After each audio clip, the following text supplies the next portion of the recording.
Hello and welcome. Tonight, I'm going to take you on a journey through Victorian London, but not the London of history books or Dickens novels. We're going to walk the quiet streets at midnight, when the city breathes differently, when fog softens every edge and lamplight creates small havens in the darkness. This is a story designed to help you rest.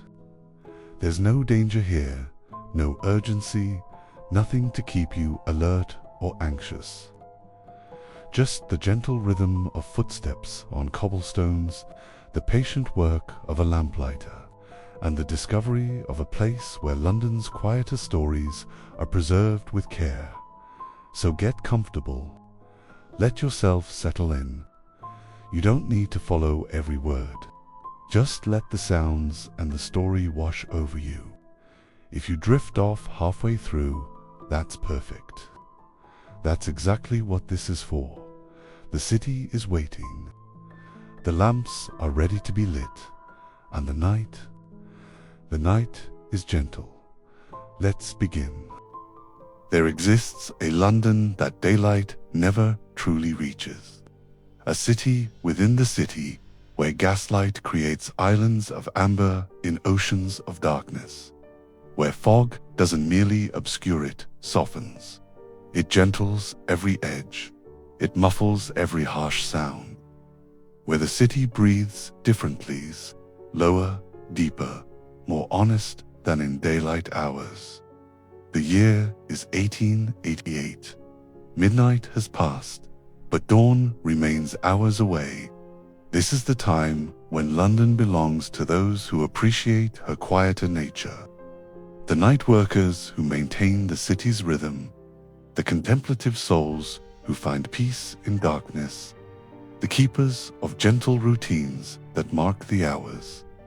Listen to the Thames as it flows beneath us, its waters lapping against stone with a patient, eternal rhythm. The bridges arch overhead like cathedral vaults, sheltering the river's endless journey to the sea. Count the lamplights reflected on the water's surface. Small moons scattered across liquid darkness, each one trembling gently with the current's movement. In Whitechapel, the constable's lantern swings as he makes his rounds, its light painting slow arcs against brick walls. The city is vast, yes, the darkness deep, but in that darkness there is comfort. There is the privacy to think, the space to simply be without the day's demands and judgments. They say London never sleeps, and this is true, but not in the way poets mean it. London doesn't sleep because she's dreaming. The bricks hold memories of centuries. The cobblestones remember countless footsteps, each one part of an endless rhythm. The very air carries the accumulated breath of millions who have walked these streets before us. Tonight, we walk these eternal streets. We witness what the darkness gently reveals. We listen for what the fog might whisper. And we follow a man who has walked this same route for 30 years. A route he will walk tonight with new understanding, though his purpose remains as steady as ever. His name is Thomas Wickham, and his story is the thread that will lead us through London's labyrinth of gentle shadows. Thomas Wickham is 62 years old. His back carries the gentle curve of 3 decades working with careful precision. His hands are marked by years of handling hot glass and burning wicks. Each scar a memory, each callus earned through patient practice. His eyes reflect the amber glow of 10,000 lamps lit, 10,000 nights witnessed. He knows these streets as a sailor knows the sea. Every lamp is a landmark in his mental map. Every shadow a familiar companion. He can tell time by the rhythm of his own footsteps, measure distance by the comfortable weight of the lighting pole across his shoulders. But Thomas is more than a lamplighter. In the hierarchy of London's night, he occupies a unique position. Trusted by authorities, yet intimate with the city's quieter life. He can identify streets by the echo of his footsteps against different brick patterns. He knows which lampposts sing in the wind. A gentle hum from one near the Thames. In winter, the cold makes the glass contract with tiny pinging sounds that only he notices. In summer, moths gather in soft clouds around each newly lit lamp, drawn to the warm glow like petals falling upward. Thomas has learned to appreciate these small variations, these quiet signs of the seasons passing. Thomas Wickham is a keeper of routines, not by requirement, but by choice. There is peace in repetition, comfort in familiar paths. In 30 years, he has learned that observation without judgment is a rare gift, and silence often speaks more kindly than words. Tonight, however, Thomas carries something additional in his thoughts. For exactly 1 year and 3 days, he has been receiving messages. They appear in the hollow lamppost on Dorset Street, tucked into a space he discovered years ago during routine maintenance. The lamppost that has always seemed slightly different from the others, though he's never quite understood why. The messages are always in the same elegant hand, always puzzles that make him smile. Gentle ciphers, word games, mathematical riddles, always unsigned. For months, Thomas simply enjoyed them, as one might enjoy finding unexpected flowers growing between cobblestones. Then he began to look forward to them, and eventually he borrowed books from a lending library and taught himself the basics of codes. The messages contained stories fragments of London's quieter history, tales of small kindnesses that went unrecognized, of friendships that crossed social boundaries, of moments of grace that occurred in darkness and left no trace but memory. Each one a window into lives lived with dignity in difficult circumstances. But the final message, the one Thomas decoded 3 days ago, was different. It read, "Midnight, 3 days hence. The house with the red door on Hanbury Street. Come if you wish.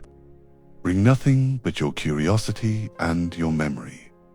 What you learn tonight may interest you greatly, for you have always been keeping more than lamps.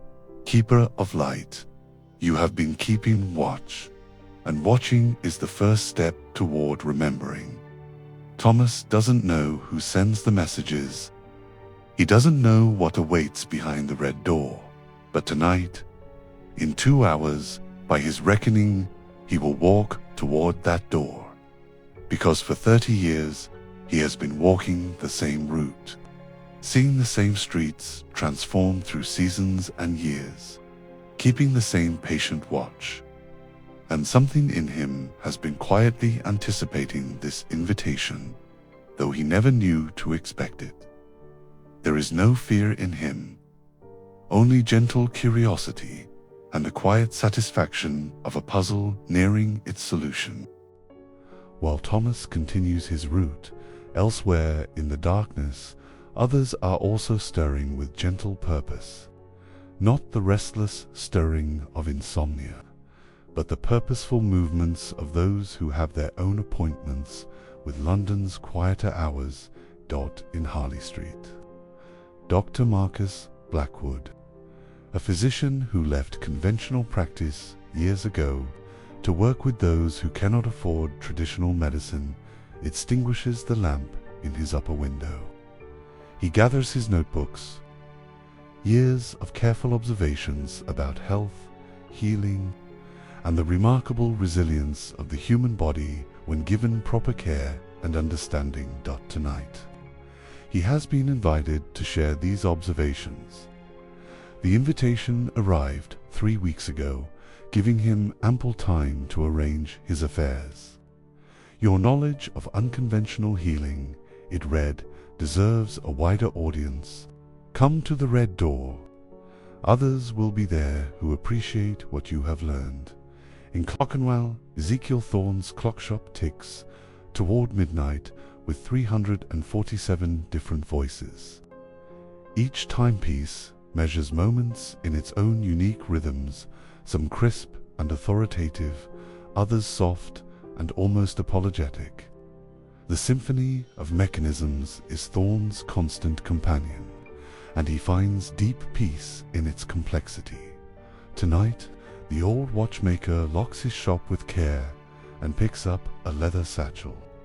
Inside, examples of the cipher system he's developed over Kaitsa, beautiful mathematical poetry that allows private communications to occur in plain sight. He's been invited to demonstrate this system to others who might appreciate its elegance. In Lighthouse, a woman who translates Chinese medical texts closes the ancient herbal tome she's been studying. She's discovered fascinating connections between Eastern and Western approaches to wellness. Discoveries made centuries apart, each culture finding similar truths through different paths.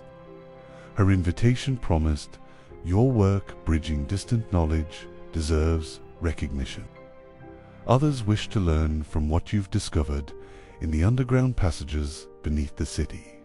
A guide known only by that title marks the tunnel wall with chalk, a simple symbol that means safe passage. This route remains unobserved. For 7 years, this person has maintained an informal network, helping those who need to move through London unseen, not for criminal purposes, but for survival. Fleeing abuse, seeking sanctuary, finding new beginnings, the guide's invitation was simplest of all. Your knowledge of hidden spaces is valuable. We wish to learn. Share what you're comfortable sharing. No pressure, just conversation. And in Belgrave Square, Mrs. Helena Mortimer, who conducts seances for the grieving, reads a letter that arrived with no postmark, sealed with red wax. It knows her methods are theatrical rather than mystical, but it doesn't condemn her for it. Instead, your gift for understanding people's needs, for reading what they cannot say, for providing comfort they cannot find elsewhere, this is valuable work. Come speak with others who see past surface to substance, all across London, in darkness that feels like a soft blanket rather than a void.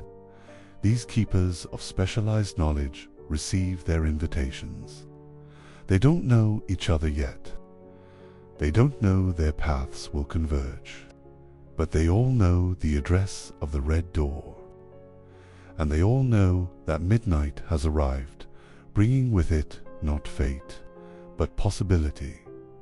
Thomas Wickham extinguishes his final lamp of the evening route. His regular duties are complete. Now, something new begins, not ending what was, but adding to it. Building on 30 years of patient observation, he turns toward Spitalfields, toward Hanbury Street, toward the Red Door, and across London, for others turn the same direction. Drawn by the same gentle summons, toward a meeting none of them fully understands, but all of them trust enough to attend. Dr. Marcus Blackwood stands in his modest surgery, preparing to leave for the evening. The room is filled with notebook seers of careful research on wellness, healing, and prevention. Folk remedies tested and documented. Eastern medical practices studied and adapted.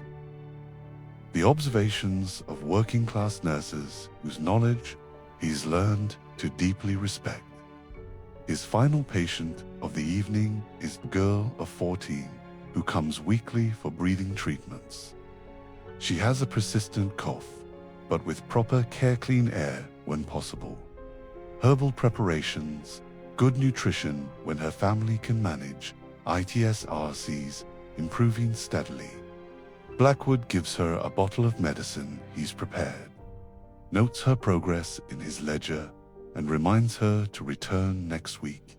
Same time, she asks, and he nods. Same time, routine helps. She smiles and leaves, her breathing already easier than when she first came to him 6 months ago, 5 years ago. Marcus Blackwood presented findings to the Royal College of Physicians.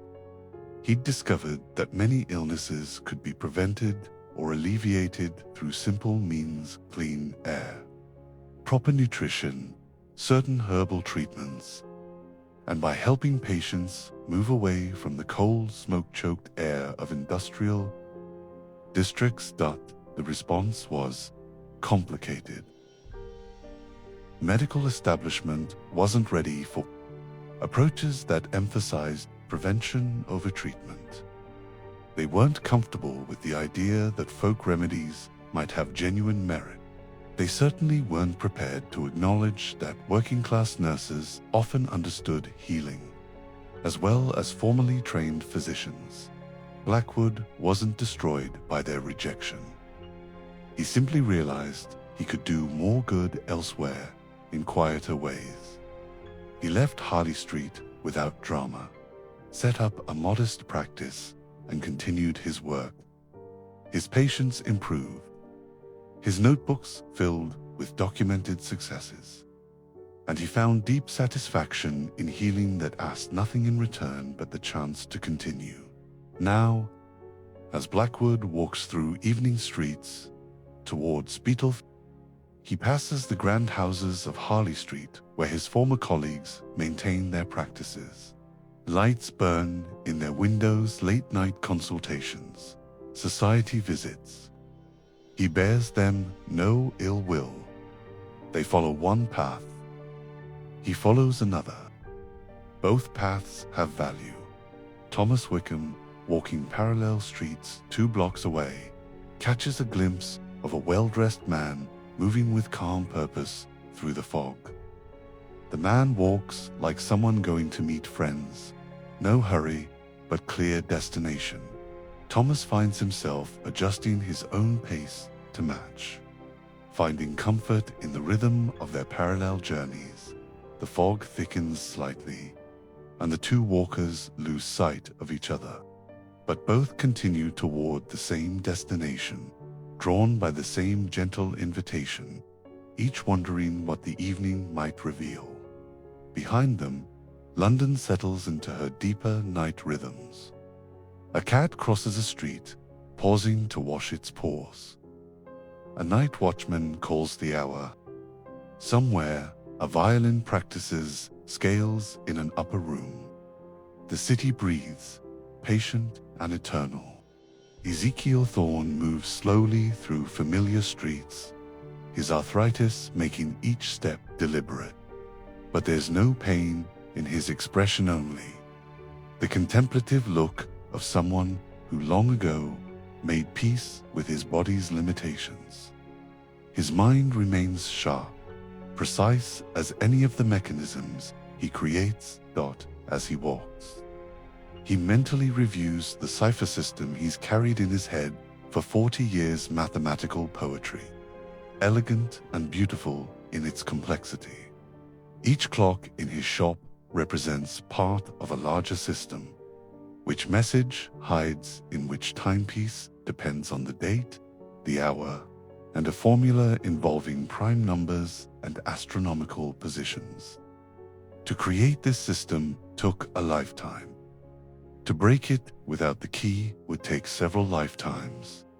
Thorne considers it his greatest achievement. Not because it's unbreakable, but because it's beautiful. Mathematics and art combined, serving a gentle purpose, allowing private thoughts to remain private in a world that increasingly demands everything be known. Ezekiel Thorne was not always a watchmaker. Once, many years ago, he worked with codes and patterns for the government. Important work, necessary work, but work that showed him how knowledge could be used to harm as easily as to help. After that service ended, he came to London with a different purpose. He would create a system for private communication, but one used only for peaceful purposes.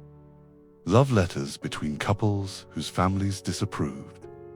Scientific observations shared before formal publication. Poetry exchanged between scholars. Medical advice when doctors weren't affordable. Small secrets that harmed no one, but helped those who kept them. His clocks became London's quietest communication network. They worked precisely because no one suspected they communicated anything at all. Just beautiful timepieces, each one unique, each one keeping perfect time, while also keeping perfect secrets. 12 people know how to read Thorne's clocks. They're a small community of gentle rebels people who believe some thoughts deserve to be shared carefully, thoughtfully, with only those meant to receive them. Over the years, this network has preserved friendships, protected discoveries, and allowed private hearts to speak when public voices must remain silent. Tonight, Thorne carries documentation of his system, not the master key itself, but examples of how it works, its mathematical elegance, its practical applications. He's been promised that at the Red Door, he'll find people who can appreciate its beauty, who might even have suggestions for how to preserve the system for future generations. As Thorne passes through a narrow passage between buildings, Thomas Wickham emerges from a parallel street. The Lamplighter and the Watchmaker pause, seeing each other clearly for a moment. Neither speaks, but understanding passes between them, the recognition of fellow travelers, people drawn to the same destination by the same courteous invitation. Thomas gestures, "After you." Thorne nods, "Walk together." And they do, their footsteps finding a shared rhythm, to strangers becoming companions in the gentle mystery of the evening.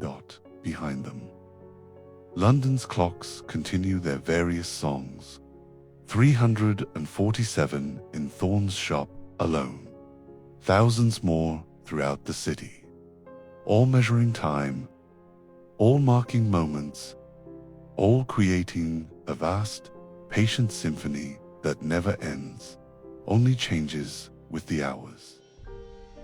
Beneath Thomas and Thorne's feet, another journey progresses through passages that honeycomb London's foundations. In tunnels that smell of damp earth and accumulated centuries, a figure known only as the guide leads, a small group through routes that few remember and fewer still use. Tonight's travelers, a young woman seeking a fresh start away from circumstances she won't discuss.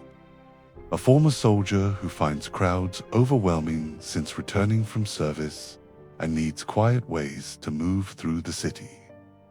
Two siblings whose family situation has become untenable, seeking relatives in another district.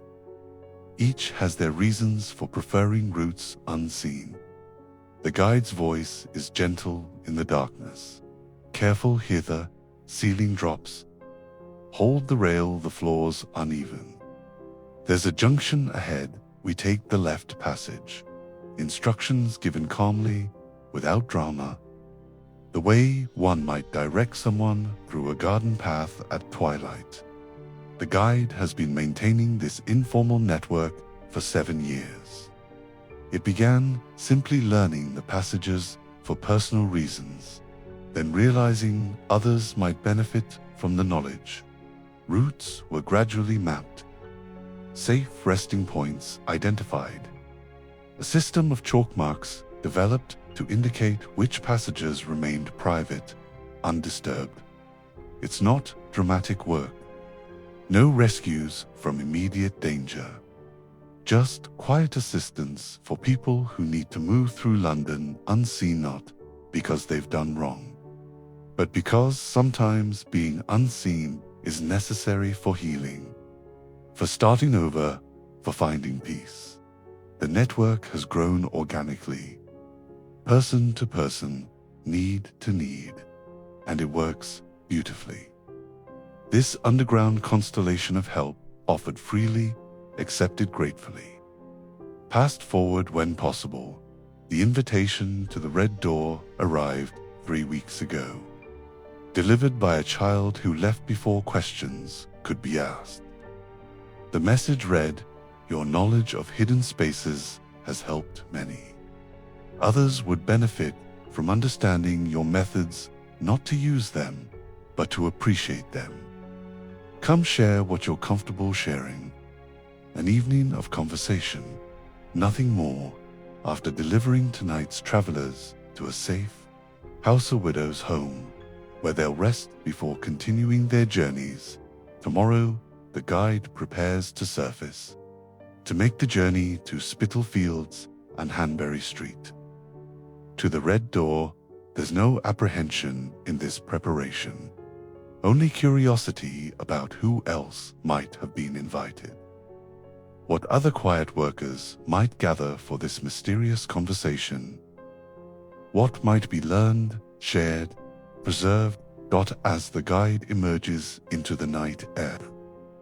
The first breath of surface wind is welcome cool, carrying the smell of coal smoke and the Thames, distinctly London.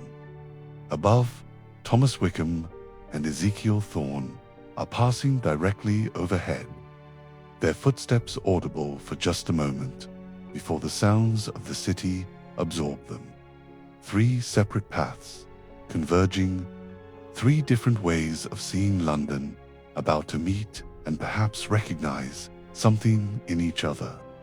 The darkness gathers them gently, like a hand cupping scattered seeds, preparing to plant them together and see what grows. In Belgrave Square, Mrs. Helena Mortimer carefully dismantles the evening's apparatus. The concealed speaking tube that let her assistant provide spirit voices, the phosphorescent gauze that simulated ectoplasm in darkness, the hidden door allowing someone to appear and disappear mysteriously. Each element is labeled and stored with professional care. She is a fraud. This is simply true. But she's a purposeful one, an intentional one. Tonight's séance comforted a widow whose grief had curdled into guilt over their final argument before his death. The spirit Helena channeled offered forgiveness, understanding, release. The widow left with tears of relief rather than endless regret. Helena considers this the most honest work she's ever done.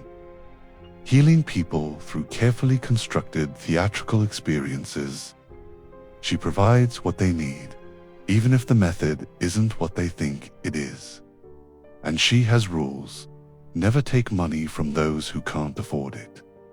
Never reinforce unhealthy attachments. Never use the work to manipulate or control. Always leave people better than she found them. The letter she received 3 weeks ago was different from any she'd gotten before. It knew everything. Her methods, her apparatus, her reasons for the work. But it didn't condemn. Instead, it observed. You read the living better than anyone reads the dead. You understand what people need, what comforts them, what allows them to move forward. Tonight, you will meet others who also work in shadows, serving purposes the daylight world doesn't fully understand. Come to the Red Door. Share your insights. You may find appreciation you didn't expect. Helena gathers her cloak and steps into the night. leaving respectable Belgrave Square for the far less respectable streets of Spitalfields. This journey crosses multiple Londons, from wealth to poverty, from safety to uncertainty, from the world that knows her as a medium to a world that doesn't know her at all. But she walks with confidence. 7 years of performing for difficult audiences has taught her how to move through any space.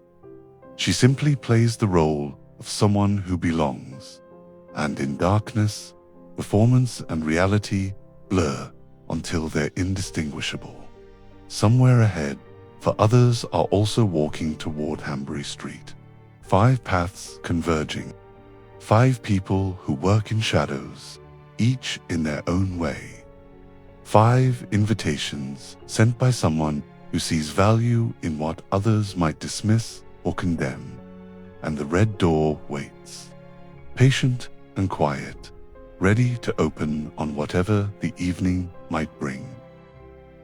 Spitalfields at night is London at its most honest. Here, the pretense of prosperity wears thin as the shawls people wear against the cold. Here, life is visible in its genuine complexity, yes, but also resilient, resourceful, remarkably persistent in finding reasons to continue. Spitalfields is also where London's newcomers first established themselves, where Huguenot silkweavers built their community centuries ago, where Jewish immigrants now create their synagogues, where Irish and Polish and Italian voices mix with Cockney in a linguistic tapestry no scholar has fully documented. It's a place of endings and beginnings, memory and hope, hardship and stubborn survival. Thomas Wickham and Ezekiel Thorne enter Spitalfields from the west. Walking together now, their conversation quiet but companionable. Thomas's Lamplighter status is recognized even here, nods from familiar faces, acknowledgement from those who appreciate the light he brings to dark streets. Dr. Blackwood approaches from the south, his physicians bearing marking him as someone who might be called upon at any moment. In Spitalfields, doctors who ask no questions are treasured. Several people greet him. He's clearly treated folk in this neighborhood before. The guide emerges from an alley, looking entirely at home in these streets. This is familiar territory, walked countless times. The guide pauses to leave a coin in a doorway where a family will find it come morning, a small help. Anonymously given, the way help often works best. Asterisk, Helena Mortimer approaches from the north, and while she is clearly from a different world than most Spitalfields residents, her confidence prevents hostility. She nods politely to those she passes. Several women recognize her. She once held a séance for a Spitalfields family, refused payment, and the story spread. She's remembered as the kind one from the west. All 5 are now in the same neighborhood, moving toward the same narrow street, though they don't all see each other yet. The fog and the night keep them separate until the proper moment, and then there, between a tailor's shop and a boarded-up bakery, a door painted red. Not bright red, the color has faded, weathered by smoke and time, but red nonetheless. Distinctive on this street of browns and grays, a door that says, "Here, this is the place." You've arrived. Thomas and Thorne reach it first. They stand before the door, and Thomas raises his hand to knock, hesitates, not from fear, simply from the recognition that this moment matters, that what lies beyond this threshold will add something new to his life, not replacing what was, but expanding it. He looks at Thorne, who nods encouragingly. Thomas knocks 3 times, as the message instructed. The sound is solid, welcoming, surprisingly resonant. The door opens. Not cautiously, completely, welcomingly. A woman stands there, middle-aged, with kind eyes and a face that speaks of experience earned and wisdom learned. She regards Thomas and Thorn with a smile. "You're expected, gentlemen. Please, come in." The others are arriving. The interior surprises them. The room is far larger than the building's exterior suggested, stretching back in a way that seems to bend space itself. Shelves, floor to ceiling, filled with ledgers, folders, loose papers tied with ribbon, photographs, small objects wrapped in cloth. Not chaotic, everything is organized, labeled, cared for. This is an archive, a library, a collection built with purpose and maintained with love. A voice comes from deeper in the room.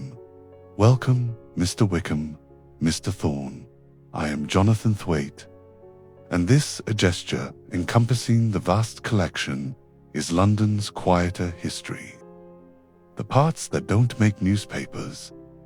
The parts someone must remember, lest they vanish entirely. Jonathan Thwaite is elderly, this is immediately clear.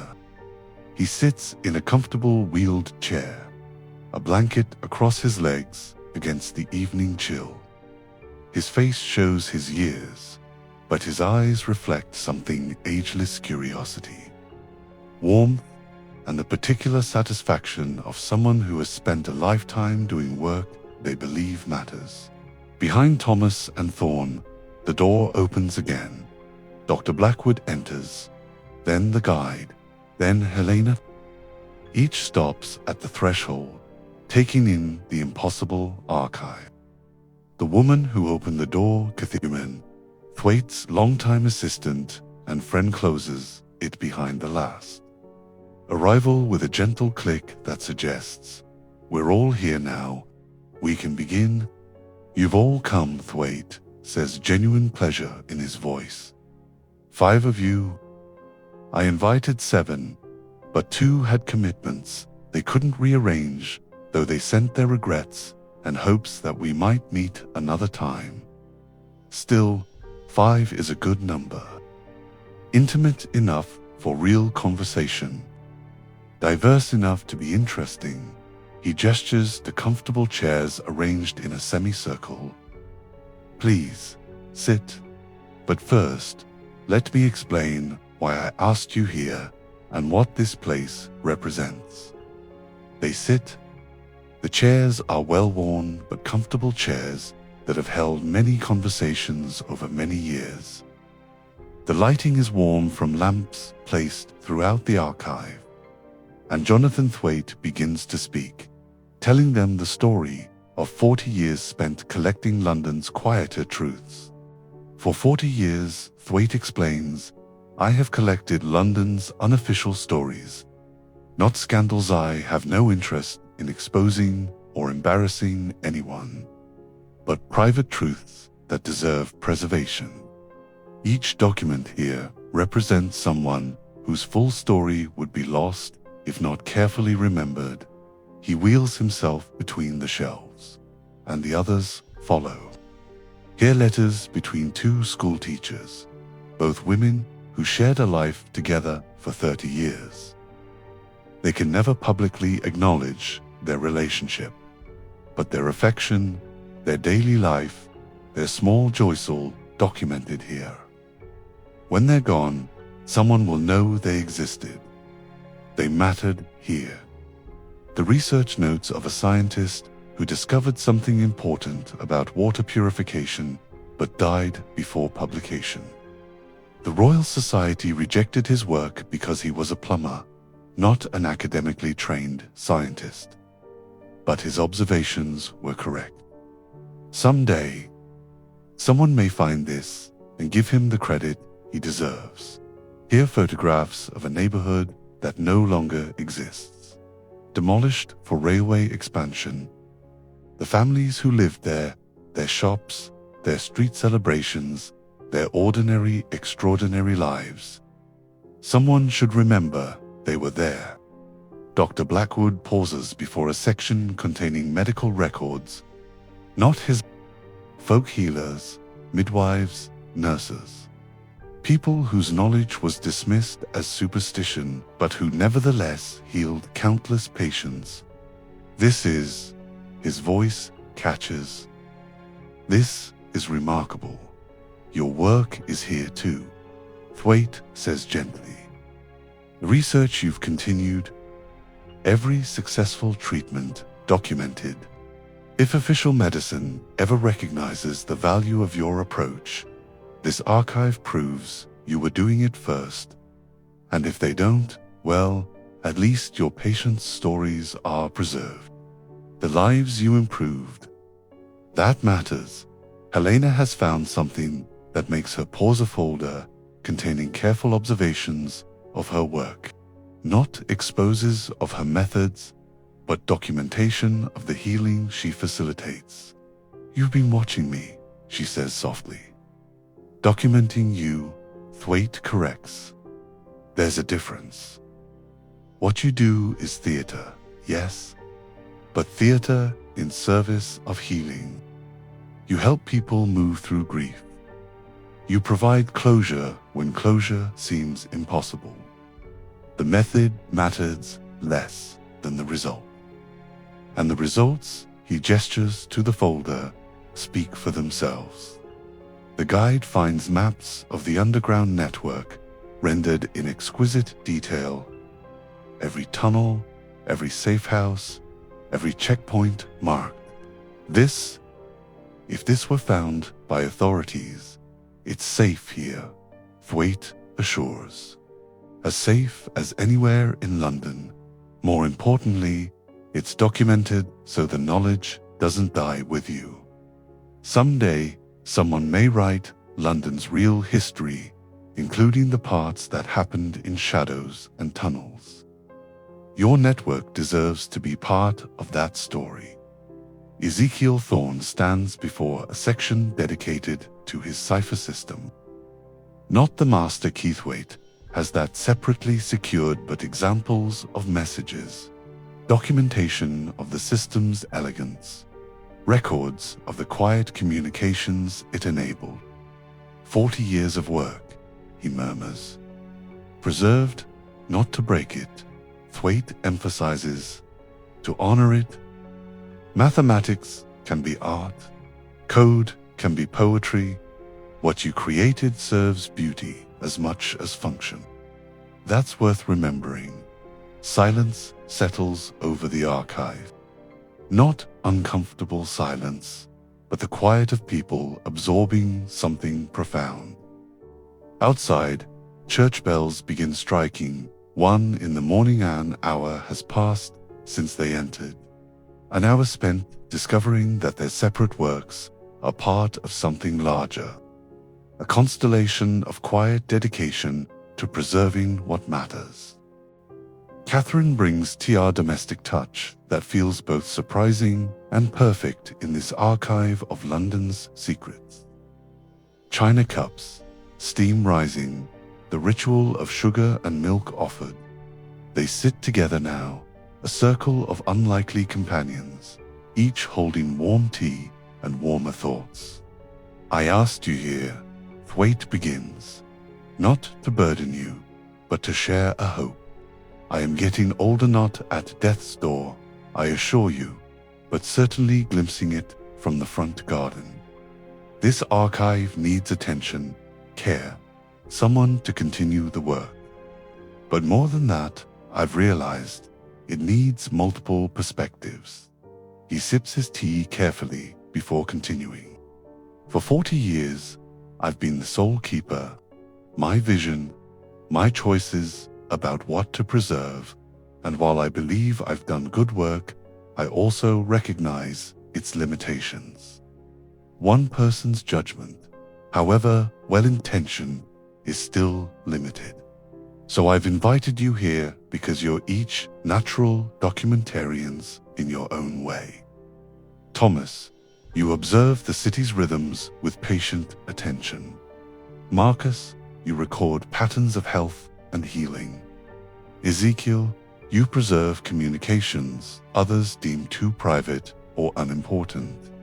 Helena, you understand what people need even when they cannot articulate it. And you, he nods to the guide. You map spaces and movements others don't see. Together, you represent different ways of seeing London, different kinds of knowledge, different values about what deserves preservation. And I thought, what if this archive didn't have one keeper, but 5? A circle of keepers, each contributing their particular vision, their specific expertise. The suggestion settles over them like the earlier silence, something to absorb, to consider. Not a demand, an invitation to possibility. There's no urgency, Thwaite continues. I'm not going anywhere immediately, but I wanted to introduce you to each other, to this space, to the idea.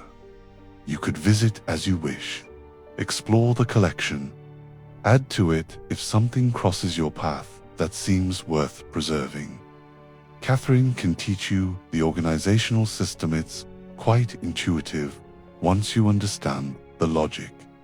Over time, if the idea appeals to you, you could become a group that meets occasionally to discuss what you're each observing, what seems worth documenting, how to preserve London's quieter stories for whatever future might find them valuable. Thomas speaks first, his voice thoughtful, a circle rather than a single keeper, multiple perspectives rather than one judgment. That makes sense. A city this large, this complex, one person couldn't capture it fairly. Exactly, Thwaite says. And you'd support each other, share insights, debate what matters, keep each other honest about the difference between preservation and intrusion.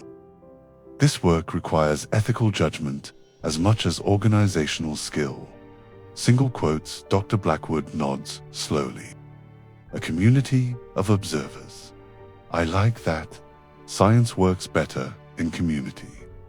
Perhaps this does too, Helena adds, and we could learn from each other.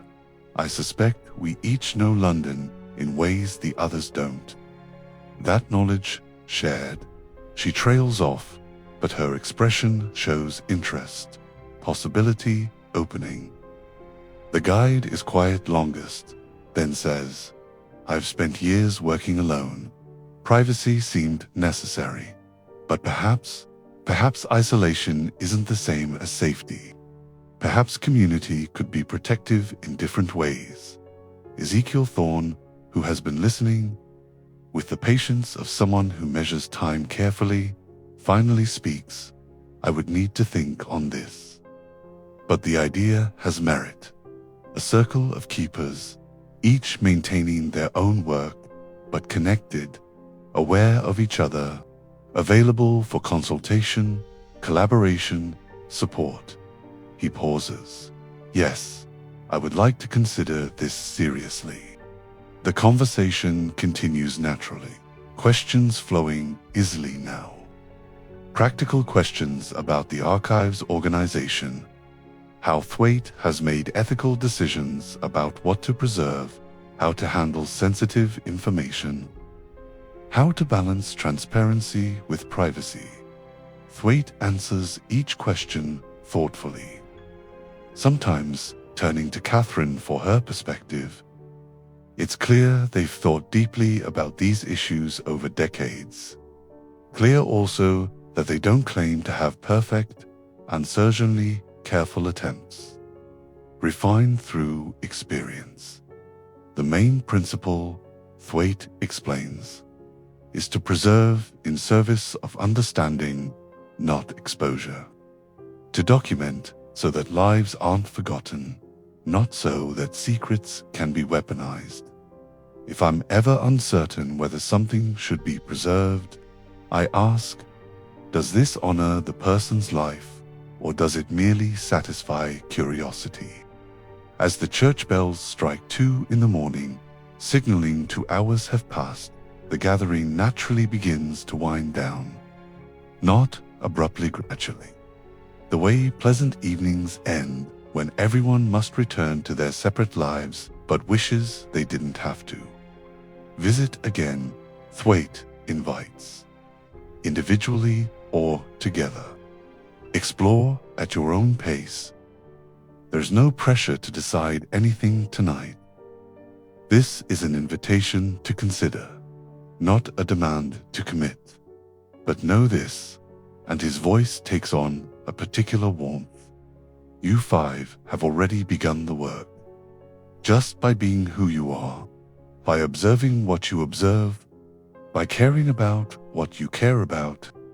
This archive doesn't create keepers. It simply recognizes people who are already keeping watch, already preserving what matters, and gives them a space to do that work more deliberately. Thomas stands, and the others follow. There's a moment of pleasant awkwardness, new acquaintances, uncertain how to part. Then the guide extends a hand to Thomas. Perhaps we'll meet again soon. Thomas shakes it firmly. I'd like that. Similar exchanges ripple through the group. Cards exchanged between the doctors and Helena. Thorne showing Thomas the address of his clock shop. Small bridges built, connections made. They leave in pairs and singles as dawn remains hours away, each returning to their separate darkness, but changed.